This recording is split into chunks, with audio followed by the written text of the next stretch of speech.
నెల్లూరు జిల్లాలోని వెంకటగిరిలో రైళ్ల రాకపోకల సమాచారం కోసం త్వరలో డిస్ప్లే బోర్డులు రాబోతున్నాయని వెంకటగిరి రాజా సర్వజ్ఞ కుమార యాచేంద్ర వెల్లడించారు.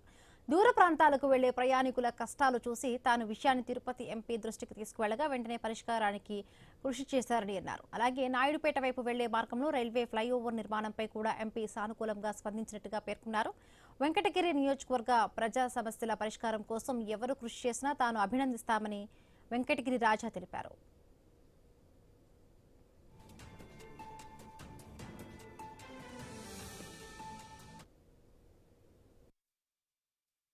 మన వెంకటగిరి రైల్వే స్టేషన్ మీ అందరికీ తెలుసు.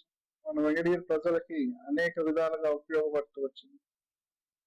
వెంకటగిరి ప్రజలు రైలు మార్గం ద్వారా అటు నెల్లూరుకి కానీ తిరుపతికి కానీ తదుపరి అక్కడి నుంచి చెన్నైకి హైదరాబాద్ ఇతర చోట్లకి వెళ్ళాలంటే మన వెంకటగిరి రైల్వే స్టేషన్ ద్వారా వెంకటగిరి ప్రజలు వెళ్తూ వస్తారు.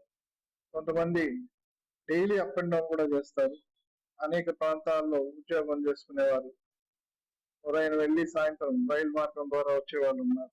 గత కొంతకాలంగా మన రైల్వే స్టేషన్ లో కోచ్ డిస్ప్లే బోర్డ్ అనేది చెడిపోయి అనేక మంది ప్రయాణికులు ఏ కోచ్ ఎక్కడ వస్తుందో తెలియకుండా ఒక దగ్గర నిల్చుకొని ఆ కోచ్ వాళ్ళు బుక్ చేసుకున్న కోచ్ అక్కడ రాకుండా ఇంకొక దగ్గర మార్చి, అంటే రైల్ ట్రైన్ ఫార్మేషన్స్ మారినప్పుడు, ఆ బోగి ఫార్మేషన్స్ మారినప్పుడు వాళ్ళకి టైం దొరక్క, అందులో మన రైల్వే స్టేషన్ లో రైళ్లు